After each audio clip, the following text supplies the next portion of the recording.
Hello everyone, this is Akanksha Sharma. Welcome to Alpha Venus classes.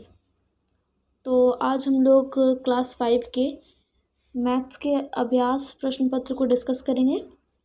तो चलिए शुरू करते हैं पहले प्रश्न से। प्रश्न नंबर 16, 39 किलोग्राम आलू और 60 किलोग्राम चावल को मिलाकर कुल कितना वज़न होगा।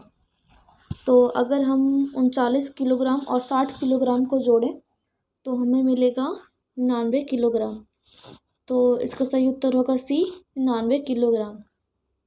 प्रश्न 17, किसी आकृति में घूर्णन सममिति है A1, B2, C3, D किसी में नहीं। तो अगर हम इन आकृतियों को देखें तो यह जान पाएंगे कि इनमें से किसी में भी घूर्णन सममिति नहीं होगी। तो इसका सही उत्तर होगा डी, किसी में नहीं। प्रश्न 18, नीचे की आकृतियों को एक समान वर्ग से बनाया गया है। किस आकृति का परिमाप सबसे अधिक है। A1, B2, C3, D तीनों का। तो इसका सही उत्तर होगा A1। प्रश्न 19, नीचे दिए गए पैटर्न के खाली स्थान में कौन सी आकृति होगी। A, B, C या D। तो अगर हम इनमें पहले आकृति में देखें तो यह 3 भुजाओं वाली आकृति से बनी है। उसी प्रकार दूसरे और तीसरे में यह 4 भुजाओं वाली और 5 भुजाओं वाली है।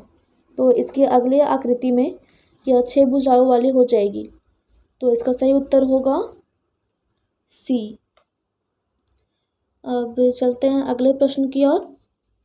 प्रश्न 20, नीचे दिए गए पैटर्न के खाली स्थान में कौन सी संख्या होगी।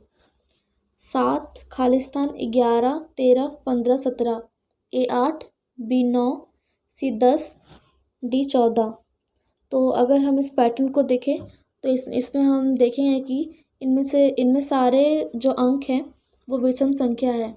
तो इसका सही उत्तर बी होगा, क्योंकि 9 भी एक विषम संख्या है। प्रश्न 21, 117 में 7 जोड़ने पर यह किस प्रकार की संख्या बनेगी। तो हम देखते हैं, अगर हम 117 में 7 को जोड़ देंगे तो यह हो जाएगी 124, जो कि एक सम संख्या है। तो इसका सही उत्तर हो जाएगा बी, सम संख्या। प्रश्न 22, 315 में 7 और 6 से भाग दिया जाता है तो कब शेष बचेगा। A 7 से भाग देने पर, B 6 से भाग देने पर, C 7 और 6 से भाग देने पर, D किसी में नहीं। तो अगर हम इस संख्या को 7 से भाग दें तो यह पूर्णतः विभाजित हो जाएगी। पर अगर हम इस संख्या को 6 से विभाजित करेंगे तो इसमें 3 शेष बच जाएगा। तो इसका सही उत्तर होगा बी, 6 से भाग देने पर, क्योंकि इस संख्या को 6 से भाग देने पर इसमें 3 शेष बच जा रहा है। अगला प्रश्न 23, इनमें से किस नेट से घन बनाया जा सकता है। A, B, C और D। तो इसका सही उत्तर है सी। प्रश्न 24, बिंदु एक स्थिति स्थान है, इसमें नहीं होता है। A लंबाई, B चौड़ाई, C ऊंचाई, D ABC तीनों। तो जैसा कि हमें पता होना चाहिए कि बिंदु एक ऐसी स्थिति या स्थान है जिसमें ना कि लंबाई, ना ही चौड़ाई और ना ही ऊंचाई होती है। तो इसका सही उत्तर होगा D, A, B और C तीनों। प्रश्न 25, एक संख्या है, 1 जो 90 से छोटी है, 2 जिसमें 6 दहाई है, 3 जिसके अंकों का जोड़ 14 है। बताइए वह कौन सी संख्या है। A 64, B 68, C 59, D 86। तो इसका सही उत्तर होगा B 68। प्रश्न 26, मीरा के पिताजी ने 2500 रुपये, माँ ने 897 रुपये और भैया ने 785 रुपये घर के खर्च के लिए दिए। मीरा ने सभी राशि को 4 बराबर भाग में बांटकर एक भाग का चावल खरीद लिया। बताइए मीरा के पास अब कितनी राशि बची हुई है। A 3174 रुपये, B 1085 रुपये, C 4232 रुपये, D 3242 रुपये। तो अगर हम इस प्रश्न को हल करने के लिए सबसे पहले हम ये जो भी राशियाँ दी गई है इन्हें जोड़ेंगे। तो इन्हें जोड़ने पर 4232 हो जाएगी। फिर इन्हें 4 बराबर भाग में बांटने के लिए इसे 4 से विभाजित करेंगे। तो उसमें प्रत्येक भाग 1858 होगा। उसने चावल खरीदा, तो शेष राशि के लिए हम कुल 4232 में 1058 को घटा देंगे तो हमें शेष राशि प्राप्त होगी, जो कि 3174 रुपये है। तो इसका सही उत्तर हो जाएगा ए, 3174 रुपये। प्रश्न 27, सरिता के पास 1 किलोग्राम और 170 ग्राम अमरूद है। इस अमरूद को वह 9 थैलों में बराबर भरती है। खाली थैले का वजन 50 ग्राम है। बताइए प्रत्येक थैले का वजन कितना होगा। ए 170 ग्राम, बी 180 ग्राम, सी 130 ग्राम, डी 160 ग्राम।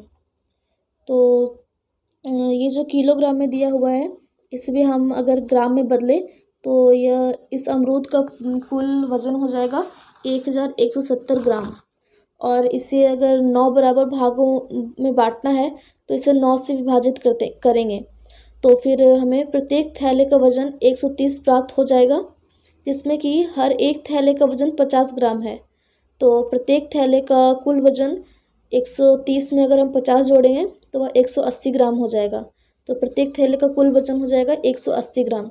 तो इसका सही उत्तर है बी, 180 ग्राम। प्रश्न 28, सोमा ने एक दुकान से 1 कलम, 2 पेंसिल और 2 कॉपी खरीदा। बताइए सोमा को कितने रुपए दुकानदार को देने होंगे। इसमें मूल्य सूची दी हुई है। पेंसिल 6 रुपये, कलम 20 रुपये, कॉपी 25 रुपये, स्केल 10 रुपये।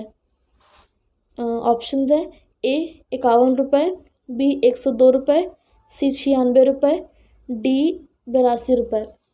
तो अगर हम प्रत्येक चीज़ों के मूल्य को अगर जोड़ देंगे तो हमें इसका उत्तर प्राप्त हो जाएगा। तो 1 कलम का मूल्य है 20 रुपये, 2 पेंसिल का मूल्य हो जाएगा 12 रुपये और 2 कॉपी का मूल्य हो जाएगा 50 रुपये। तो अगर हम इन तीनों राशियों को जोड़ेंगे तो हमें कुल राशि 82 रुपये प्राप्त होगी। तो इसका सही उत्तर डी, 82 रुपये हो जाएगा। अगला प्रश्न नंबर 30, 4 × 8 = खाली स्थान में कितना भरा जाएगा। ए 23, बी 32, सी 36, डी 28। तो इसका सही उत्तर होगा बी, 32। तो दैट्स ऑल फॉर टुडे। तो मेरे साथ वीडियो के अंत तक बने रहने के लिए आप लोगों का बहुत बहुत शुक्रिया। एंड प्लीज़ आप लोग मेरे चैनल को लाइक, सब्सक्राइब एंड कमेंट करें। And thank you for watching.